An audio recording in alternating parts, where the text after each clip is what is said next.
በቤቴና በቤተሰቤ ላይ በኢየሱስ ደም የጥበቃ ጸሎት። አፍቃሪ የሰማይ አባት ሆይ በጌታዬና ባዳኜ በልጅ በኢየሱስ ስም ወደ አንተ እመጣለሁ።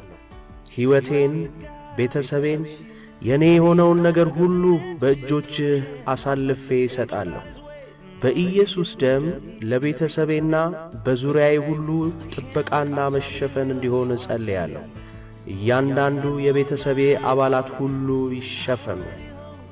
ከሁሉም በሽታዎች፣ ከአደጋዎች፣ ከድንገተኛ ሞት፣ ከማንኛውም የክፉ ኃይል፣ ከምትሃተኛ፣ ከጥንቆላ ሁሉ በኢየሱስ ደም የተጠበቅን ነን። በክቡሩ በኢየሱስ ደም ቤቴን፣ ንብረቴን፣ ቢዝነሴን፣ ሥራዬን፣ ገንዘቤን፣ ንብረቶቼ፣ መንገዶቼ ሁሉ የተሸፈኑ ይሁኑ። ጌታ ሆይ መልአክን ላክና ጠብቀን፣ ጋርደን። ሁልጊዜ በሕልውና መከበብ ይሁን።